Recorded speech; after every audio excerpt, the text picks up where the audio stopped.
The Big Sandwich. Once upon a time, in a small town nestled beside a sparkling blue river, lived a boy named Leo. Leo wasn't like other boys. He didn't like playing football or climbing trees. Leo loved sandwiches. He loved them more than anything. His favorite sandwich was a simple ham and cheese, but he dreamt of creating the biggest, most amazing sandwich the world had ever seen. He spent hours poring over cookbooks, sketching sandwich designs in his notebook, and experimenting with different breads, cheeses, and fillings. His room looked like a sandwich factory, with crumbs strewn across the floor and jars of pickles lining every surface. One sunny afternoon, Leo decided it was time. He would make the big sandwich.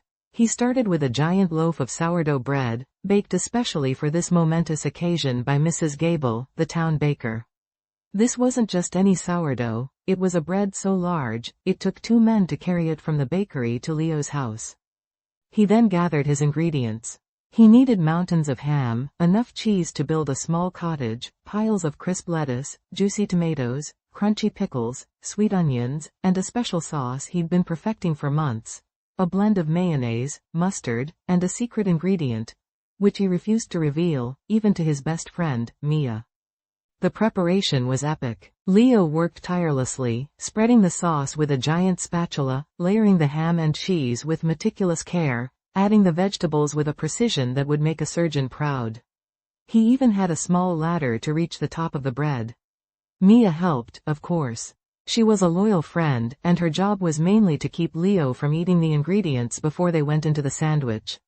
This was a surprisingly difficult task. As the sandwich grew taller and taller, it became a spectacle. Neighbors peeked through their windows, their curiosity piqued by the unusual activity emanating from Leo's house. The aroma of baking bread, ham, and cheese wafted through the town, attracting hungry passers-by. Soon, a small crowd had gathered, watching with wide-eyed amazement as Leo meticulously crafted his masterpiece. Finally, after hours of dedicated work, the big sandwich was complete.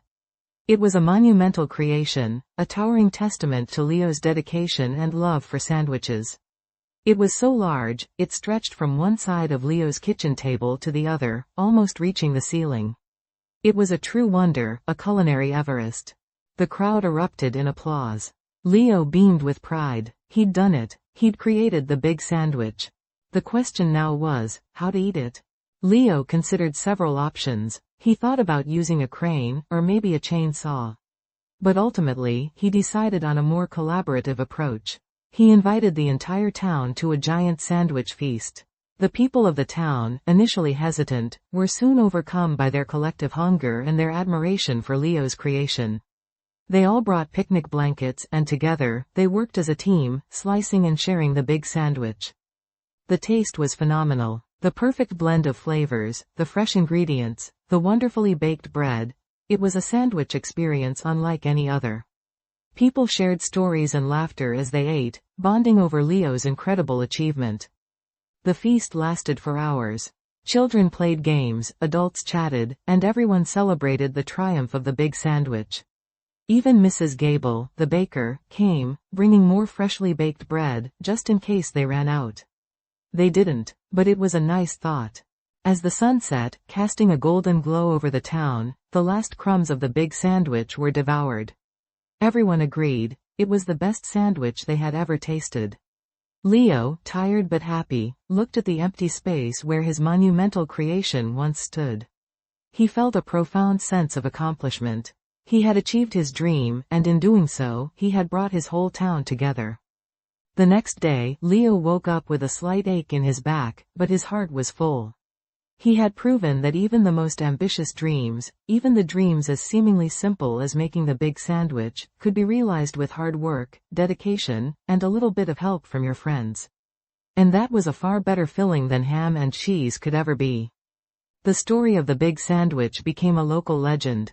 Every year, on the anniversary of its creation, the town held a picnic, a celebration of community spirit, and, of course, an enormous sandwich-making contest. And Leo? He continued to dream, to innovate, to create even bigger and better sandwiches, always remembering the day he built the big sandwich and brought joy to his town.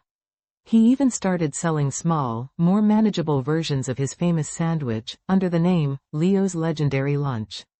His sandwich shop became a popular spot, attracting tourists from far and wide, all eager to experience a taste of his legendary creations.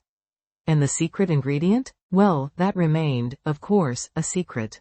Only Leo knew, and he wouldn't tell.